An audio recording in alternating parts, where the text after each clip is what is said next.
In the next few minutes, I'll be talking about time-sensitive management and status epilepticus in children. So what is the definition of status epilepticus? A seizure that lasts longer than 5 minutes or having two or more seizure within a 5 minutes period without regaining normal level of consciousness between episodes is called status epilepticus. So what does ILE say about status epilepticus? It defines two type ones. One is T1, other one is T2. What is T1? T1 is the time point where failure of mechanism responsible for seizure termination occur, or from the initiation of mechanism that lead to abnormally prolonged seizure. That is T1. Then what is T2? T2 is the type where long-term consequences occur. That is occurrence of neuronal death, neuronal injury, or other alteration in neuronal network. So what is refractory status epilepticus? RSE is occurrence of clinical or electrographic seizures that lasts even after adequate doses of initial benzodiazepines or a second phase management like with phenytoin, phenobarbital, levetiracetam, or sodium valproate. Then what is super refractory status epilepticus? That is the status that lasts more than 24 hours after the onset of anesthetic drugs like midazolam infusion, propofol infusion, or ketamine, etc. Or in those children where seizure recurs after the reduction or withdrawal of anesthetic drugs. So what is the time duration to define it is status epilepticus?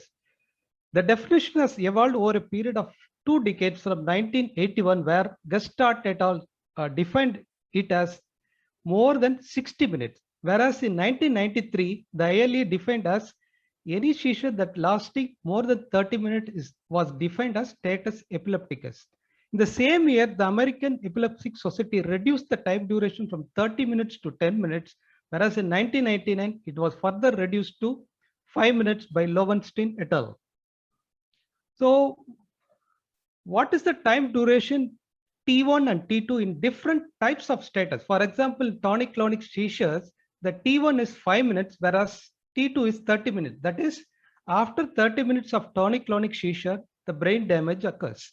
Whereas in focal seizure with impaired consciousness, T1 is 10 minutes and T2 is more than 60 minutes. In absent seizures, T1 was defined as 15 minutes and T2 yet to be defined. So what is the molecular mechanism in status epilepticus? So it has been divided in 4 stages. In stage 1, it occurs in millisecond to seconds. It causes protein phosphorylation, opening and closing of ionic channels, and neurotransmitter release. In stage 2, which occurs from seconds to minutes, is receptor trafficking. That is, decrease in inhibitor receptors like GABA or increase in excitatory receptors like NMDA or AMPA. In stage 3, which occurs from minutes to hours, it is neuropeptide expression. That is an increase in excitatory substance P and decrease in inhibitory neuropeptide Y. From days to weeks, which occurs in super refractory status epilepticus, it causes genetic and epigenetic changes.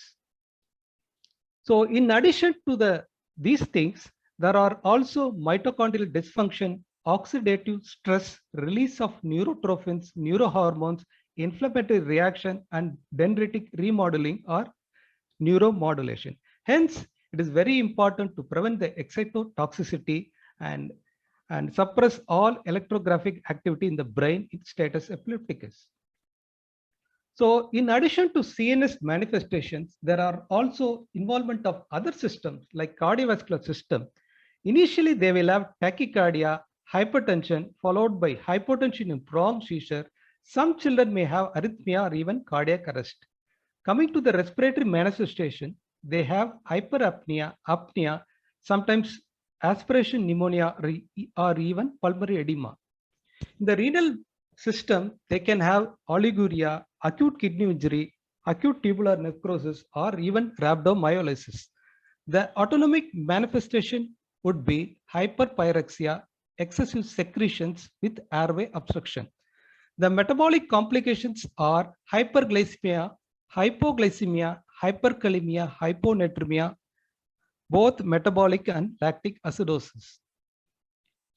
So what are the different stages of status epilepticus? It has been divided into 4 stages. The stage 1 is early phase, which includes premonitory status and impending status. Stage 2 is defined as established status epilepticus.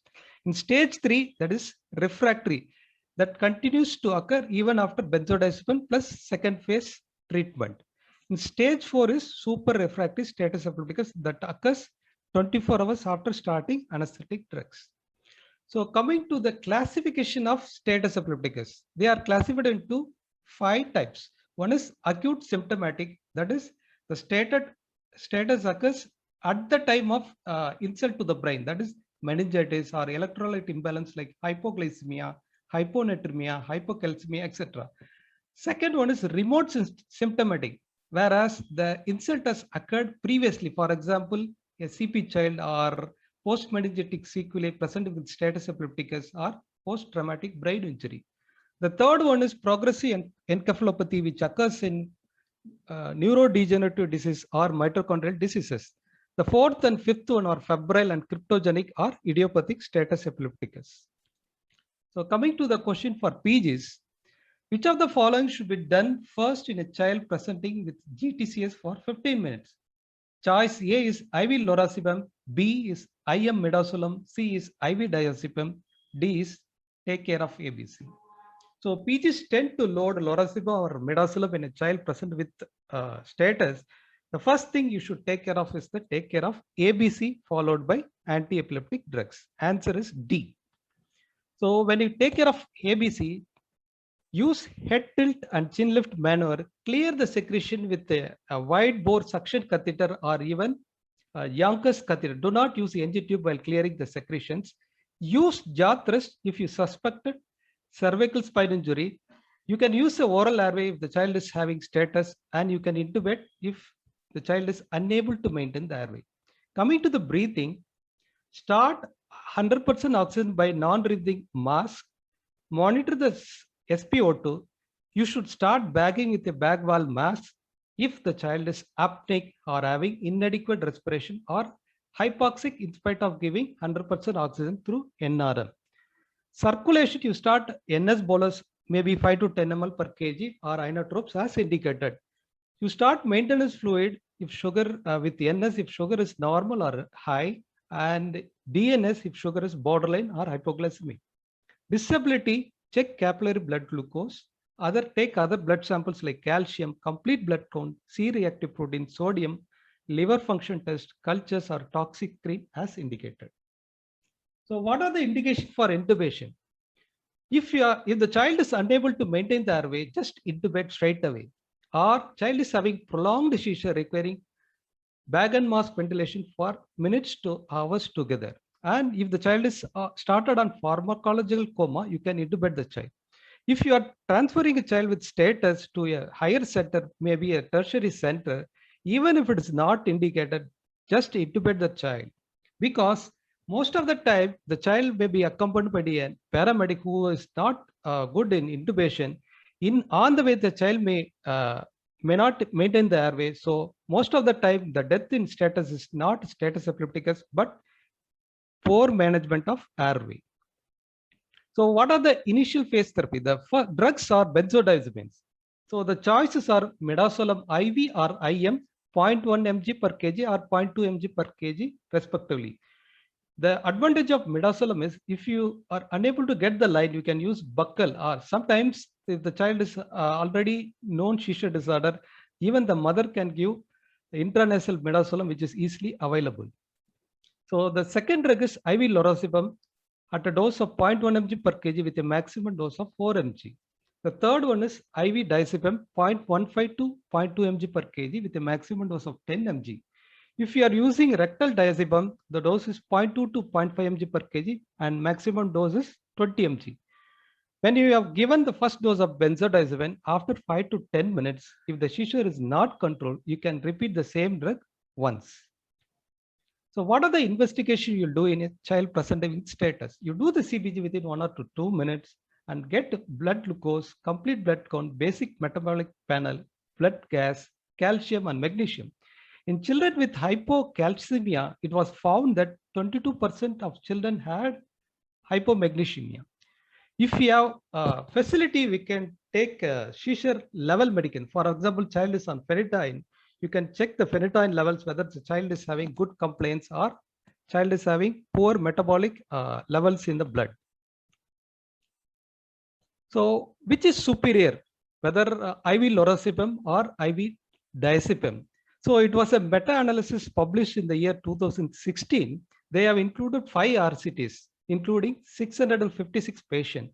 They found that lorazepam and diazepam, there was no statistically significant difference in clinical seizure cessation, continuation of status epilepticus requiring a different drug, or need for ventilatory support. So they concluded that diazepam and lorazepam are equally good. So what does Cochrane say? It was published in the year 2018 January. So they compared 3 drugs, lorazepam, midazolam, and diazepam. They had different permutation and combination. Initially, they found that intranasal lorazepam versus IV lorazepam, intranasal midazolam versus IV diazepam, IM midazolam versus IV diazepam, IV lorazepam versus IV diazepam. So they found that all are equally good, none is superior to the other. In addition, the adverse effects were observed and reported very infrequently in all the 3 drugs. So what are the drugs you can use in established status epileptic? That is after 2 doses of initial benzodiazepine. So 40% of children may require second phase management. The drugs commonly used are phenytoin, fosphenytoin, valproate, levetiracetam, phenobarbital, or sometimes lacosamide. So they found that no class 1 evidence for choosing one drug over the other. All are equally good. So this slide is for academic purpose only for PGs. So what are the difference between fosphenytoin and phenytoin? Phenytoin is an active drug, whereas fosphenytoin is a prodrug. Phenytoin is cheaper, whereas fosphenytoin is costlier. So phenytoin should be diluted in normal saline only, whereas you can use NS or dextrose containing fluids for fosphenytoin. Phenytoin can cause cardiac dysfunction, hypotension, arrhythmia, purple glove syndrome, whereas they are rare in fosphenytoin. Phenytoin should be given only through intravenous route, where you can use IM or IV route in fosphenytoin. Phenytoin should be given at a rate of 1 mg per kg per minute. So the 20 mg per kg loading dose should be given over a period of 20 minutes, whereas fosphenytoin can be given earlier from 5 to 10 minutes. So what is the evidence to say how these drugs behave in status epilepticus? So another meta-analysis including 22 studies published in the year 2014 comparing levetiracetam, phenobarbital, phenytoin, valproate. The seizure cessation was from 50 to 73.6%, but they found that they were not statistically significant. So the doses in second phase treatment are phenytoin 20 mg per kg over a period of 20 minutes, maximum dose 1.5 gram. Fosphenytoin is 30 mg per kg, that is 1.5 phenytoin equivalent times. Sodium valproate we can use 20 to 40 mg per kg with a maximum dose of 3 gram. Levetiracetam is 30 to 60 mg. Most of the studies they used 40 mg per kg, because when you use 60 mg per kg, it was found that the children had more behavior disturbances, and phenobarbital dose was 15 to 20 mg per kg. You can repeat at a dose of 10 mg per kg if required. So comparing the drugs in phase 2 treatment, so the concept trial, it was done in Australia and New Zealand, and between 2015 to 2017, they compared levetiracetam 40 mg per kg versus phenytoin 20 mg per kg. The primary outcome was clinical cessation of seizure activity and so completion of infusion of the drug. So they found that levetiracetam was not superior to phenytoin for second line management of pediatric convulsive status epilepticus. This was published in the year 2019 in Lancet. Another same 2 drugs, levetiracetam versus phenytoin in the same dosage, This was done in UK, published in 2020. So the primary outcome was time from randomization to cessation of visible signs of convulsive status epilepticus. They found that levetiracetam was not superior to phenytoin. And one more trial published in the year 2019 in New England Journal of Medicine. So that is ESSET trial, established status epilepticus treatment trial. They compared three drugs, levetiracetam, fosphenytoin, and valproate. The included children were around 120 to 145 in children with status epilepticus, which was refractory to benzodiazepine. The primary outcome was cessation of status epilepticus and improvement in the level of consciousness at 1 hour. So they found that levetiracetam, it was 47%, fosphenytoin 45%, and valproate 46%. None was superior to the other. And one more thing, when you can, so it was found that based on these three trials, none is superior to the other. You can use any one of the drugs. And what we practically face is in ICH, levetiracetam is loaded in the ER, whereas it was not possible in our government sector to give maintenance drugs in the OPD. So many children who was loaded with levetiracetam, they present with again status because of withdrawal seizures due to unavailability of the drug. So when you are loading a certain phase 2 drug, make sure the concerned oral drug is available in your pharmacy. So coming to refractory status epilepticus, there are no much evidence in the third phase treatment, that is refractory status epilepticus. The commonly used drugs are midazolam infusion. So it is started at 1 microgram per kg per minute, and it can be used up to 24 microgram per kg per minute. In our unit, we don't go beyond 20 microgram per kg per minute. So we don't find any hypotension or any other major adverse effect while we are using midazolam. So for us, midazolam is the first choice in refractory status epilepticus. Suppose the child is refractory to midazolam infusion, we can start other drugs like propofol, ketamine, thiopentone, isoflurane, or even lidocaine. In our personal experience, we found that we lost 2 children because of thiopentone who had refractory hypotension. So the cause of death in these children was refractory hypotension while using thiopentone. I am not sure whether it was safe or it is unsafe in other units. So we try to use ketamine from dose 1 to 7 mg per kg per hour and propofol 1 to 5 mg per kg per hour. So in our practice, we found that propofol is a better drug. Maybe further studies are needed to confirm our finding. So there are some side effects of propofol infusion, say PRIS, that is propofol infusion syndrome, which is characterized by metabolic acidosis, lipemia, rhabdomyolysis, and bradycardia. In our experience, we did not find any incidence of PRIS. So what are the indications for continuous EEG monitoring in a child with status? So when there is a stoppage of convulsive status, we don't know whether ongoing electrographic status is there. To rule out NCSE, we should do continuous EEG monitoring. Second thing, when you are using anesthetic drugs, maybe propofol or ketamine, to target burst suppression, EEG is necessary. So what are the other therapies for super refractory status epilepticus? Even after propofol or ketamine, we find that some children may have continued to have seizures. So the commonly used drugs in those scenarios are pyridoxine, for especially in pyridoxine dependent epilepsy. Metabolic defect in infants, young infants or neonates, we can use polinic acid or biotin. Magnesium infusion was useful in children with FIRS, that is febrile infection related epilepsy syndrome. Sometimes you can use steroids and immunotherapy like IVIG in refractory status epilepticus. Ketogenic diet, yes, of course, we have used in some children. The ketogenic diet is low carbohydrate, no protein, high fat diet.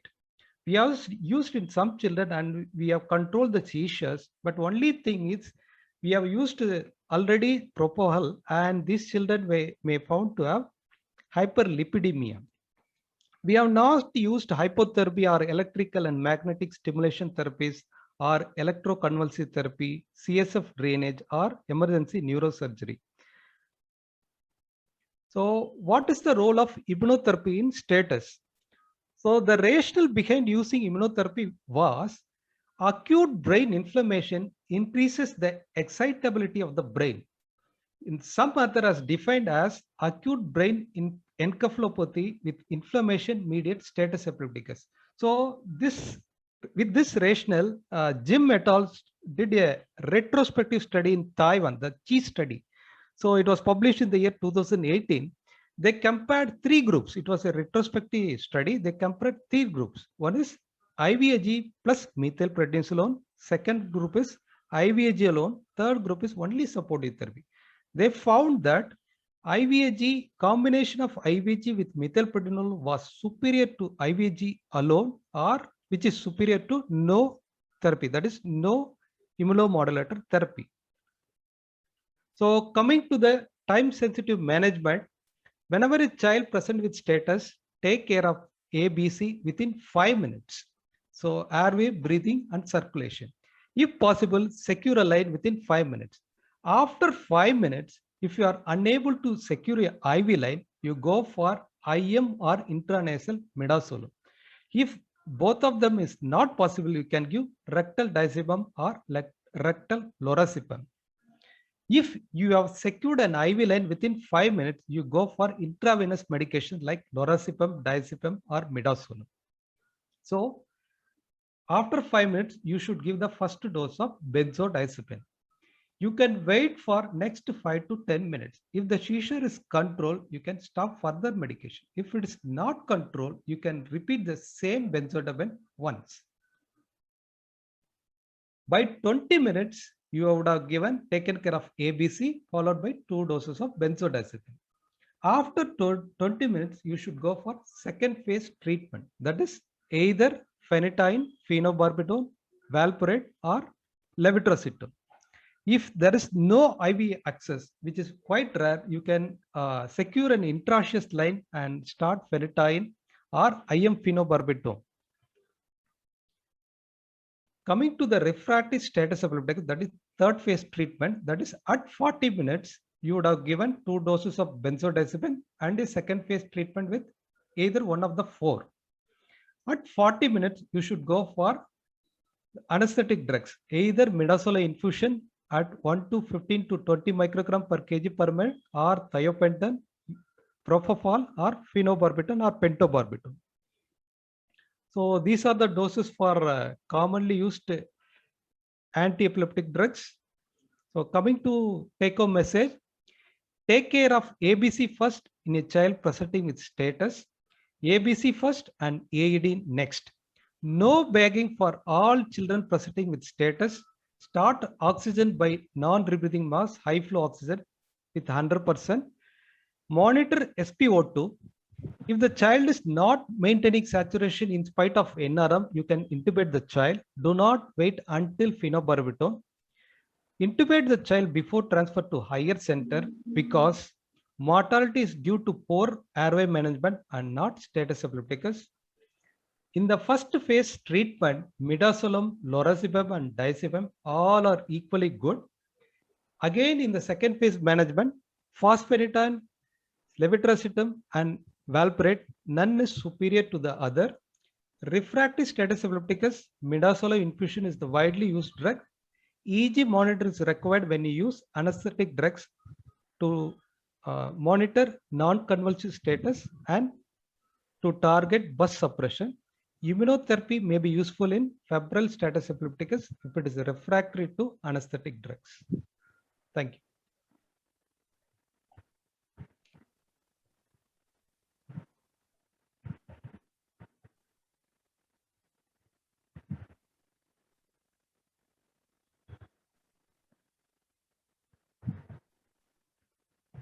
Yeah. Thank you, Dr. Srinivasan. That was a very clear, crisp message on status epilepticus and management. So I think we have one question in the chat box. Mahadevan sir wants to know surgery for RSC, your center's experience, Rasmussen's or epilepsia partialis continua.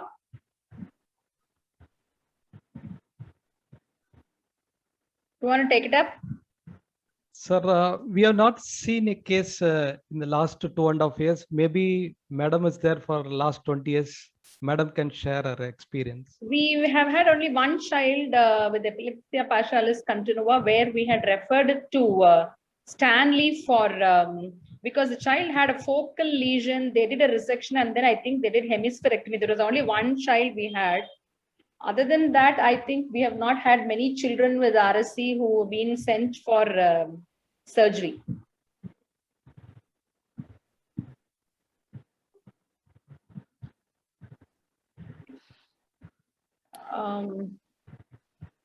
I think that was only one question in chat box. In Q&A session, no, there's no question.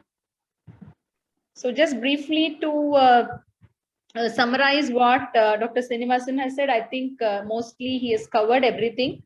So treatment of status epilepticus, AED comes next. First is ABCD. Probably think about drugs, toxins, electrolytes, get a fluids and dextrose done. And always the peripheral practicing pediatricians dealing with such children should have airway equipments ready whenever you want to use any group of drugs, the first line drugs, benzodiazepines. And always have a written copy of the drugs and the maximum doses and the infusions and all that. So it's very handy in case your center is not dealing with frequent cases of status epilepticus. And also remember when you use multiple drugs, drug interactions, certain antibiotics like quinolones and cefixime or cefepime, which will interact, or drugs like ATT, which will always have an influence on the drug levels. Frequently, we will not do the drug levels, maybe on a case-to-case basis. We may need sometimes when we use multiple AEDs. And better you give a higher doses of one particular drug rather than giving a combination of drugs with lower doses. And also remember non-convulsive status epilepticus in any child who's unresponsive or the sensorium has not regained. We're not able to explain that again needs to be treated like status epilepticus. I think otherwise the drugs and all that, most of the things Dr. Srinivasan has covered. And thank you so much. It was a very nice session listening to you, Dr. Srinivasan. And I think if there are no further queries. Yeah, there is one more question. During second phase of therapy, levetiracetam equals valproate and phenobarbital. But how many AEDs can be used in second phase before going to benzodiazepine infusion? So if you are loading phenytoin at 20 mg per kg, maybe you can use another 10 mg per kg. And I would rather suggest if the child is not responding to 20 mg per kg, I would rather go to phenobarbital or anesthetic drug like midazolam infusion rather than going for 40 mg per kg or 50 mg per kg. Yeah, would you want to go for some other drug before going into benzodiazepine? That is what they want to know. You want to try some other drug like we can try two drugs. Yeah, but, we can try two drugs. Srinivasan, just one thing. You Yes, mentioned no bagging during convulsions. You mentioned. Yes, sir. Can you elaborate that so that?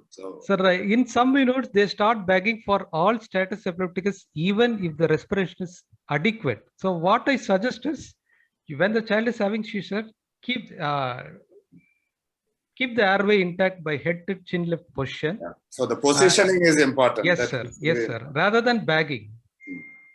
So you have to open the airway so that the child can breathe. Yes, sir. And if necessary, you can bag. And bagging is indicated if the child is apneic or having inadequate respiration, or child is hypoxic even after giving 100% oxygen. Most of the time, they'll go for a shallow breathing, just a straight respiratory. Yes, you are right. They may just regain later after 10 minutes. But till that time, we cannot keep them hypoxic. Yes, sir. We have to bag. There's one more question. The second phase, do we repeat phenytoin second dose? So I think I've already taken it up. already taken it up. Yeah, I think it's over. Now I think that Dr. Sasidharan, yeah, your final comments. Sir, sincere thanks to Tamil Nadu State Chapter of IAP for giving us such an excellent opportunity.